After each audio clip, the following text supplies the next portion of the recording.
Guys, welcome to Skinny TV Plus on YouTube once again. It is that fixture that many always want it to happen. But personally, I don't want it to be happening that much. Ghana versus Nigeria, two nations that does not share borders. But see, it is more than we sharing borders. So, hey, Ghana, Niger, it no be small. So let's talk about it because as of now, Ghana Black Queens, we are going to play a game against Nigeria Super Falcons. This Saturday, it is happening, and we'll talk about it in this update. Blast Stars, a whole lot of conversations are going on after we exited the World Cup. Sports Minister yesterday, after speaking on 3FM, he also spoke on Joy News, and he said something around Blast Stars exiting the World Cup. And I felt like, hey, Minister, Charlie, this thing there, I know they agree with you like that. So, well, we'll check it out in this update. Mohamed Kudus, finally, he is doing the field work, and that is what we all want to see. Kudus, he's now balling, and we'll talk a little bit about him, Fatawu Abdul, Prince Edu Kwabena, and some few other interesting updates in this quick one. Please, if you have joined me, do all the good stuff. You like first, you subscribe if you are new, you put out some post notifications to get more updates on this channel. And also, after watching the video, please share so that others will come here and enjoy. And also drop a like. Let's get about 300 likes. Can it be possible? 300 likes on this video. Please drop your like and let's add up. If you're watching me from USA, from Italy, from UK, from Germany, or anywhere across Europe, and you want to send money to anyone in Ghana here, or any part of Africa, just make sure you use Nala. Nala is Nala, just 4-letter words. Go to Play Store, App Store, download Nala today. Use my promo code Osikeni233, and instantly, when you make your first transaction, you will see some wonders. You are going to be rewarded with $20, £20, or €20, depending on where you are sending from. So just go to Play Store, App Store today, download Nala, and use it to send money. It is fast, it is safe, it is reliable, and that is the best way to send money. Right now, the dollar rate, exchange rate is climbing, so just make sure you send some money back home for your projects. And the only way to send the money is through Nala. Go download, use my promo code Osikeni233 to register and bring me feedback on this particular platform. So let me do the quick ones. I'll not waste time at all. Let me start from Mohamed Kudus. Mohamed Kudus. Everyone wants to see Kudus balling, and personally, I cannot just wait to see Kudus. Kudus sustained injury January this year. That was a quad injury where Tottenham Hotspur played against Sunderland, and he was substituted in the game. Fast forward, after 4 months, he returned around early April this year, but unfortunately, he suffered another injury during a training session, and the player will have to be out for quite a long time. Because of that, he missed Ghana's World Cup campaign, and right now, Kudus, I shared an update for you guys, I think about 4 days ago, that Kudus has returned to Tottenham Hotspur preseason, where he was actually having some gym session and all, and yesterday, he trained with the team, and it was just a beautiful one. So initially, the player was given a special or an individual training session, and later on, he also had to have some feel of the ball, and that is just a great one to see from Mohamed Kudus. So what we are praying for is Kudus will actually return fully for Spurs and participate in the preseason games. They are going to play some friendly matches preseason before the season will actually begin. And we cannot just wait to see Kudus under Roberto De Zerbi, their head coach, who actually helped them survive relegation last season. So Mohamed Kudus, right now, he has started doing the field work with Tottenham Hotspur in their preseason campaign. And we have to also follow the player and bring you guys all the updates. Because if we have Kudus in that Blaster setup, it's going to change a lot. I'm not going to lie you, it's going to change a lot. So that is it also on Kudus. We will follow him and bring you guys all the accurate updates always on this channel and more. Let me talk about Ghana Black Queens. Yesterday, we played our first pre-women's AFCON friendly. That was against Ivory Coast. It ended Ghana 1, Ivory Coast 0. On the 75th minute, that is where we had a spectacular goal scored by Sharon Sampson. And that was it for Ghana at the Pierre Jago Stadium in Morocco. And this Saturday, we are playing our second pre-women's WAFCON friendly, and it is going to be a great game against Super Falcons of Nigeria. Exactly 4 p.m. is where the match is expected to happen. I understand the match will happen at the Stade Labi Zaouli. That is where the match is going to happen. So 4 p.m. this Saturday, Ghana versus Nigeria. Ghana Black Queens versus Nigeria Super Eagles. The female national team, the senior side, is going to be a tough one. See, they are the 10 times women's champions in Africa here. So we are talking about a solid side that Ghana we are going to face. But I believe our women will do well this time around. Last year, before the Women's AFCON, we played a similar friendly game where Ghana lost by 3-1. I brought you guys that update on this channel. So this Saturday, we are going to have another game.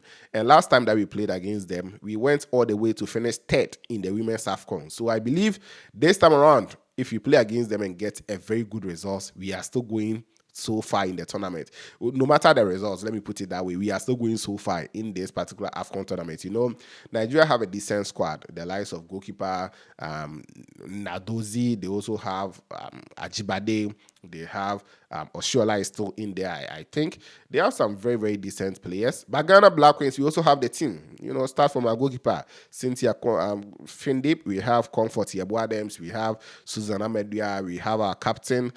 You know, we are Boache, we have very, very good players. You know, Chantal Boyloka, Sharon Sampson, and all. So let's see how it will go this Saturday. Away from that game, so let me speak about Honorable Sports Minister Kofi Idi Adams. Yesterday, I think he went on a lot of interviews. The first interview I saw was his interview with 3FM. And later in the evening, I saw him with Joy News. And on Joy News, he said something concerning the Black Stars team exiting the World Cup. At a point, he said the Black Stars actually did quite well. And in a way, they exceeded his expectations. And I was like, really? Well, it is what it is. He spoke about the manner in which we exited the World Cup. That is why I think, personally, I know they really side with the minister, you know. Let's listen to what he said. Let's listen to that. I don't want to. So are you saying that the Black Stars exceeded your expectation? I should say so. That they did quite well. So you exceeded your expectation? Not necessarily my expectation. I expected us to have gone further than we did. So according to him, he said, yes, he would say so, that they exceeded his expectation. But later he said, well, he wouldn't necessarily say so, but they did better than what he was expecting. And he also feels like we could have gone far in this particular World Cup. Let's enjoy this part. Our loss against Colombia, and before the game, I had all hopes that we were going to do something great. Unfortunately, we suffered some jolt very early. Our key the defender suffered an injury, Sinaya, and who was a discovery of the tournament, and so it created a leak in that side. And you observe that was the side through which the goal came. And at the time it came, he was down and out. So the subsequent action.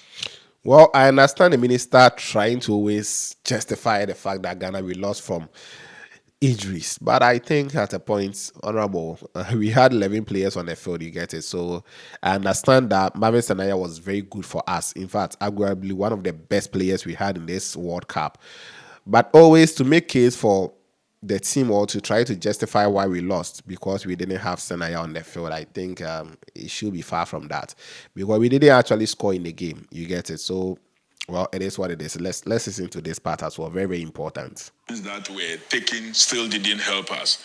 People thought, oh, maybe the coach should have improved the trust up front and not continue to protect the back, because for them, they feel that at the knockout stage, whether you lose by a goal or two or more, it's still a loss and that you were going home. So why not just try your luck by taking some steps to improve your trust up front?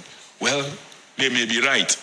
They may not also be right, because you don't just do that and also create a leaky back that could result in you even suffering more. But post games, you have all the opportunity to do the analysis that you want to do. I truly wanted us to win that game and would have gone even much further. Unfortunately, that didn't happen. All right, so that is it. That is just a short one I wanted to share with you. So according to the minister, where he ended is personally where I feel I don't side with him. For him to say that many of us, I think we all agree with the fact that the coach Carlos Queiroz should have taken the risk to bring on more attackers so that we attack and stop defending at a point in a game against Colombia, I beg your pardon. But he says you cannot also risk of attacking and maybe leave a leaky back. Forget about that at that minute. You get it. Honorable Sports Minister, well, you are entitled to your opinion, or you're entitled to your opinion. I think Also, we are also entitled to our own opinion. You get it? But in the knockout game, where you are losing 1-0, and if it stays like that, you are going home. If you even concede a second goal, you are going home. Just that result might not be respectable in a way, but you still go home. So every coach at that minute will try to throw in his forwards. Let's all go and attack. Let's try to get something out of the game. Let's try to equalize. But if you watch that game against Colombia, where Ghana, we were down by a goal to 0, and around 98th minute, instead of us attacking that much to get the goals, we were rather sitting back and Colombia were possessing the game. It is something that really worried Ghanaians. You get it? Yeah. So if many are saying that the coach should have not brought on Elisha for Sibo, but should have brought on maybe Thomas Asante or, any other forward, for a midfielder and try to attack, I think the person is also spot on, Minister. That is my opinion though. But if you guys don't agree, let me know your thoughts in the comment box as well. But that is the part I feel, Honorable Minister, even though you are trying your best communicating about the Black Stars and the national team and everything, some parts of the actually, it be technical a little bit in the game. We are losing 1-0, and if you lose 1-0, you are going home. But if you try to attack and equalize, you are staying in the tournament. What are you going to do as a coach? I think the upside in me, if I'm a coach, I'll try and attack. I'll take the risk. If I concede second goal, fine. If I don't concede 2 and I equalize, I get my flowers for that. So that is it. Let me know your thoughts, honest ones, in the comment box. Now, let's check out Fatawu Abdo as well as Prince Edu Kwabena. They've done something beautiful, and I think we should just check it out. Fatawu, he returned to his hometown. Talking about Tamale, he's already in Tamale, and he went to Nobisco Field, where a game was going on, and he met the father. Beautiful scenes. He met the father and shared a very beautiful moment with the father. Aside that, Prince Edu Kwabena has also gone to his hometown. He met the Nananom and the youth of Banda Ahinkro. He presented them with a signed Ghana jersey to the Nana in Banda Ahinkro, and in return, they also gave him a beautiful citation at the Bandama Royal Palace. Yeah, you're welcome, Coach Dauda, Chairman of Sanerhu Football Association. You're warmly welcome. Yeah. Superstar, you're welcome. Yes. Fatawu Isaku just well got here and is giving a good heart to his father. Yes.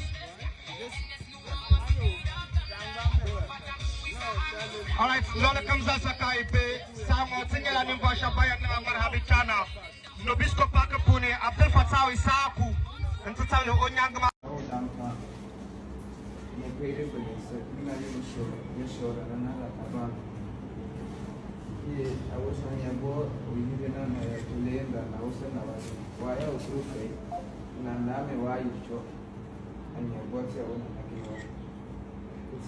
Alaka olulumuna awoki kukenagi fati konagi.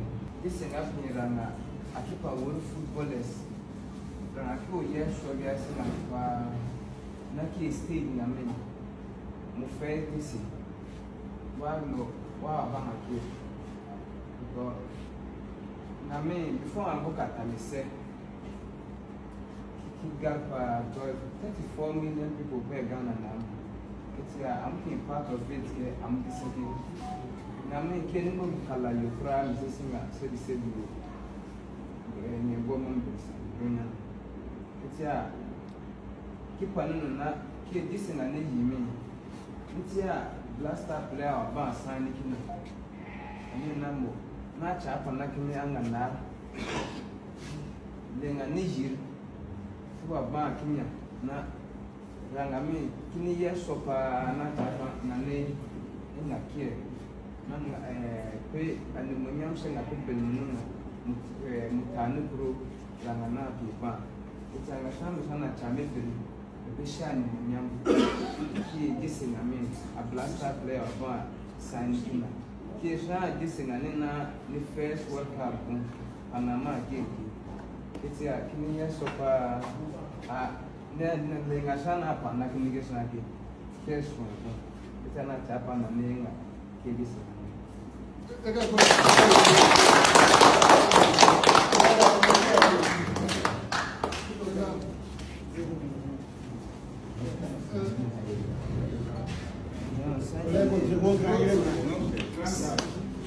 So that is it coming in from Fatawu Abdul, who shared moments with the father, as well as Prince Edu Kwabena, who also presented his signed Ghana jersey, and in return, he was also given a citation for honoring Ghana colors. Let me know your thoughts on everything that we shared with you.